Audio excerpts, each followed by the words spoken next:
Hello, Gene Schwimmer here. Welcome to today's vlog. As you may have noticed, well, I'm sure you've noticed, there is a new title to this vlog, The Political Marrano. It used to be just my name, Gene Schwimmer. Now it has a new title, The Political Marrano. That probably will be the title for the foreseeable future at least. So I need to explain the title, because I'm sure many of you don't understand the significance of the title or why I changed it. So we'll start out with the why. The why has to do with, well, it has to do with YouTube.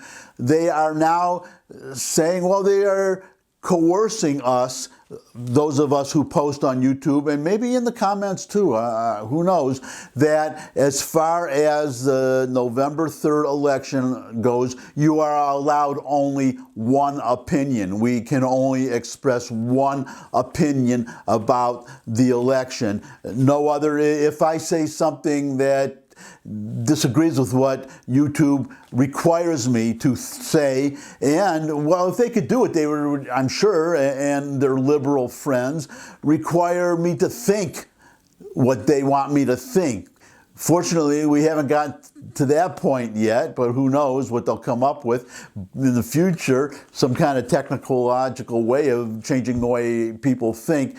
But for now, whatever I think, I can only express one opinion, which is that the November 3rd election was fair and open. There was no fraud. Everything is kosher. And Joe Biden is the most wonderful president in the world, or will be in a few days.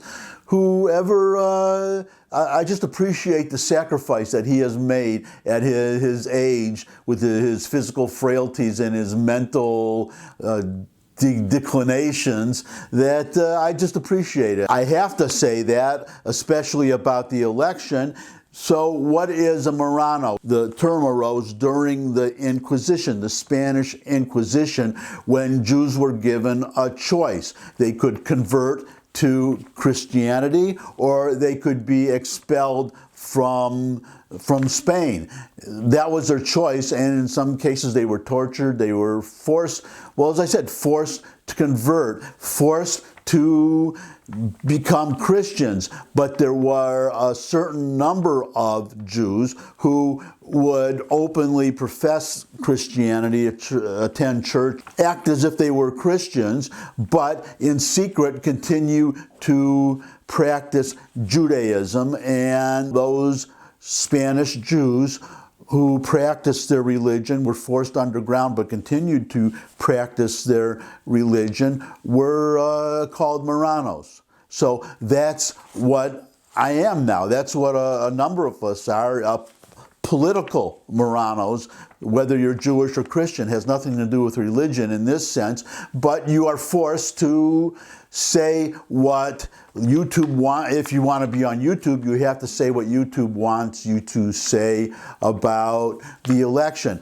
But as you've, I'm sure, noticed, Parler was taken off the internet because they don't, well, because they do allow free speech, because they don't they don't do what YouTube does and require people to have a particular point of view and no other point of view acceptable. They've been taken off the internet. They are trying to find a new server, a new, I don't know what the particular business is called, but whoever provides the ability for them to put their servers on the internet. They are looking for somebody, because Parler was informed with only 24 hours notice that they would be denied by Amazon their access to the internet. Only 24 hours, and I'm going to get to that in a moment. There is an interesting development about that. But also Donald Trump, if he chooses to run for public office in the future. Well, just right now, he had a website that was still accepting contributions. The service that maintained that website, that allowed it to exist, they have shut that down. There have been withdrawals of contributions by certain corporations who had contributed in the past to certain, I'm not talking about just Donald Trump, just Republican candidates, calls to expel from the House any House member and senator also who exercised their right under the Constitution. It's in the Constitution to contest the November 3rd election. In other words, the liberals are all banding together, these big companies, and you can see how much control they have, these big companies, and they are going after conservatives everywhere. Basically, and CNN has called for Fox News, their competitor, to be taken off the air, for the entire station to be taken off the air. And they have a special amount of hatred for Tucker Carlson. But he's not the only one they hate. They hate the whole station. But I want to just leave it there for now. I'll give shorter explanations in the future, but that's why the title has changed, because now I have to say that Biden is a wonderful president, and there was no fraud. Everything was fine. It was a perfect election. It was a perfect election, and I just have to say that. I hope I'm being humble enough. Maybe I'm not. I'll have to try to be more humble in the future. So now on to what I want to talk about today, since I think I've done enough service to following my orders from YouTube and all liberal media everywhere. I have to pretend I'm a liberal. I'm sorry, I have to pretend I'm a liberal, even though I'm a conservative. So I don't know how that's going to work. I'll do my best. So here we go. First item of business, new subscriber, Dmitry Roumeliadis.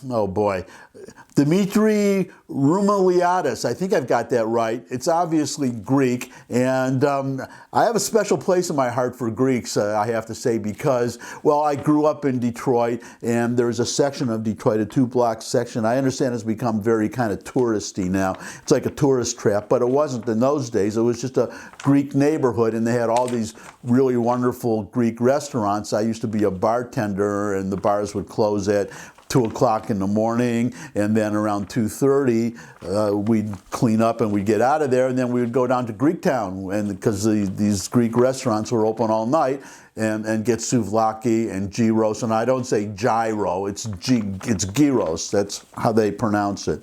That's the correct pronunciation. So, and a lot of my customers in my real estate business are Greeks too. So I know them very well, and I like them very much. Just and Ritsina, the wine, I also like that. So, but enough about that, except that welcome, Dmitry. I hope you'll stick around for a while and bring other people with you. Now on to today's subject, and they'll probably be kind of short today because I spent so much time on Marranos, and the reason for changing the title. I'll be shorter in the future, but I had to get that out of the way. So the first one, I had just been talking about Parler. Well, here's the news about Parler. I said they were taken off the internet by their provider, Amazon. They were taken off with only 24 hours notice. Well, it turns out that they have a contract. There is a contract between Parler and Amazon, and they're supposed to give 30 days notice. So Amazon, if they don't want Parler on their service, they can kick them out, but they have to give 30 days notice, which they obviously did not. So here's the headline: Parler sues Amazon, asks court to reinstate platform. I'm not going to go through the whole article with you. I've linked to it. I always link to articles to which I refer in the description. But that's basically the story. They're suing them, and I understand, I only gave a cursory read of the story, but my understanding is that they're also going to be suing them under other grounds too. Number one, as I just said, they violated the contract. They have to get 30 days notice, but also they are promoting their competitor, Parler's competitor, Twitter. In fact, I understand they made an announcement to Twitter, or Twitter announced that this was happening before. No, it was BuzzFeed. There's a website called BuzzFeed that is a liberal news site. Amazon let them know about this cancellation of Parler before they let Parler know.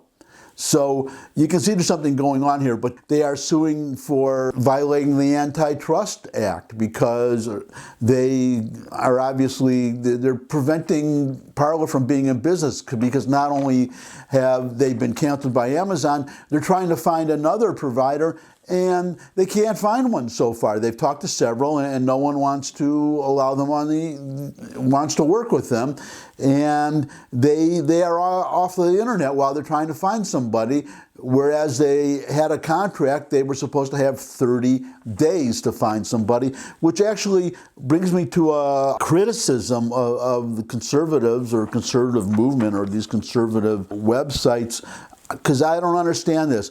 Parler was created as an alternative to Twitter. There are a number of these websites that have been created to be an alternative to liberal websites, but what is surprising to me is that no one has created an alternative provider. In other words, if you get kicked off Amazon's services, there's somewhere else you can go where you'll be happily accepted and you won't be kicked off. And then Parler could just instantly go there, and anybody else could just go there, because there's another website called gab.com, something like that, which is similar to Parler, and people are migrating to that. They're migrating off of Twitter. By the way, Twitter's stock is down 12% as I'm recording this. They are down 12%.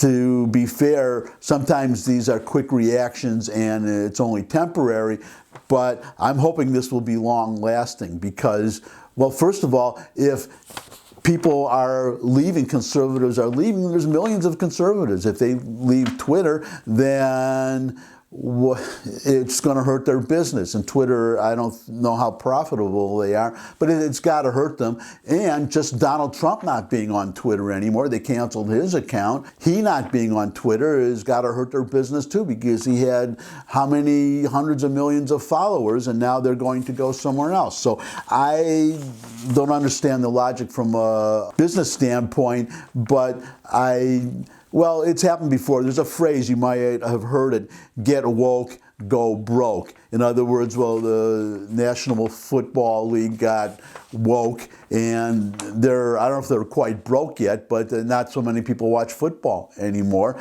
And that's why, because they suddenly got politically correct, and it cost them a lot of money. So that's what I'm hoping will happen with Twitter, because it should happen. So they want to punish conservatives, and conservatives should punish them, and they should suffer. And I don't mean by, just to be clear here, YouTube, I don't mean go march on the Twitter headquarters and string up anybody. I'm just talking about switch from Twitter to Parler when they find a new home, which they will, I am sure. Now, the second item here is something that I think I mentioned in an earlier vlog, and I could have, well, it's easily predictable. It's not just this one rogue nation, but it's going to be others too, such as Iran, to follow. But here's the headline: Kim drops tactical nuke gauntlet on Biden. In a startling disclosure, North Korea's leader has posed a massive new set of security challenges to the Joe Biden administration as it prepares to enter the White House. The country aims to bolster its deterrence via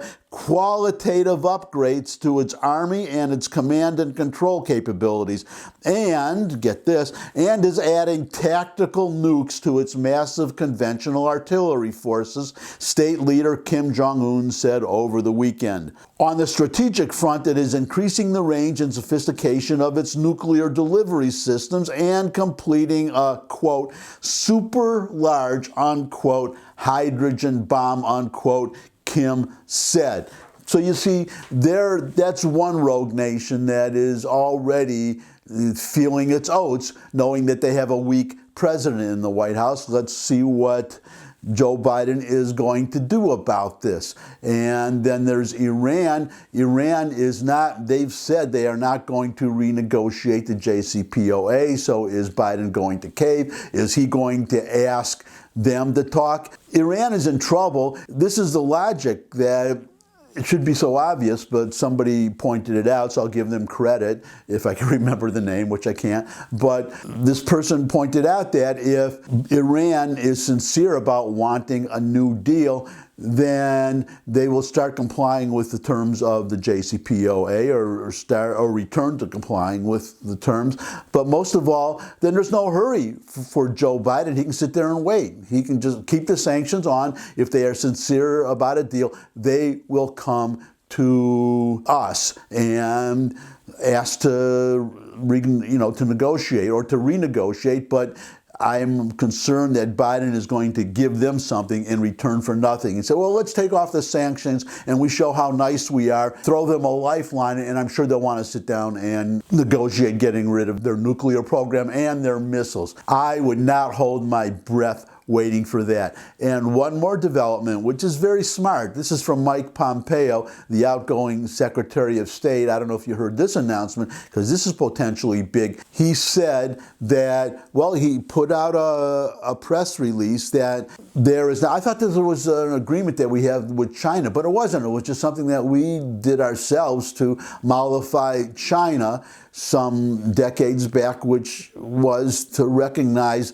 this one China policy. In other words, China considers Taiwan to belong to China. They consider Taiwan to be a rogue province, and they want everybody to acknowledge that, to not have formal relations with Taiwan, not recognize any Taiwan independence, not treat them as anything other than a part of China. Mike Pompeo just reversed that policy a day or two ago, over the weekend, or I think it was Friday. He reversed that policy. He said, no longer, Taiwan is no longer to be considered or treated as part of China. Now, that puts a lot of pressure on Biden too, because what is he going to do? Because he's open to the charge, especially with Hunter Biden, and we'll talk about this some other day, but he's open to the charge of being soft on China. So what is he going to do? Is he going to go in and reverse this policy, that change that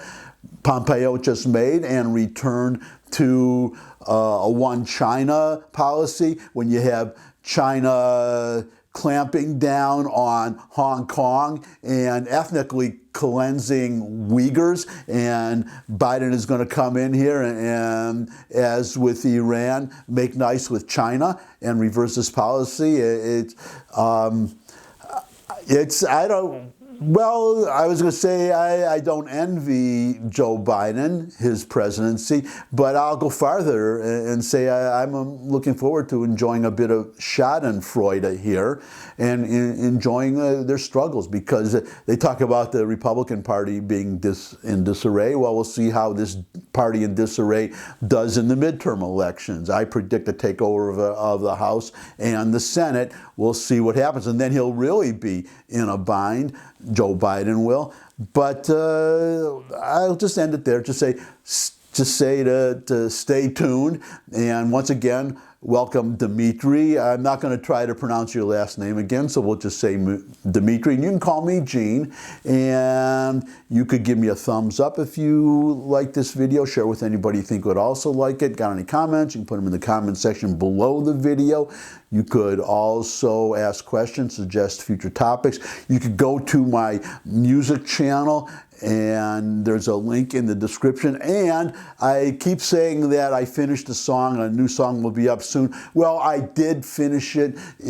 I sent it in to this distributor, DistroKid they're called. I'm just waiting to hear an announcement that it's available on the internet, at least on Spotify or somewhere, and then I will be uploading a YouTube video, which I have already made of the song. And I got another song in the pipeline, and I think that one will be a little bit easier to record and will come along soon. So all this exciting stuff, plus me here to look forward to. And in the meantime, thanks for spending time with me. I appreciate the time that you spend with me. I would like you to spend more time with me. I would love to see all of you again. I look forward to seeing all of you again. And until I do see all of you again, bye.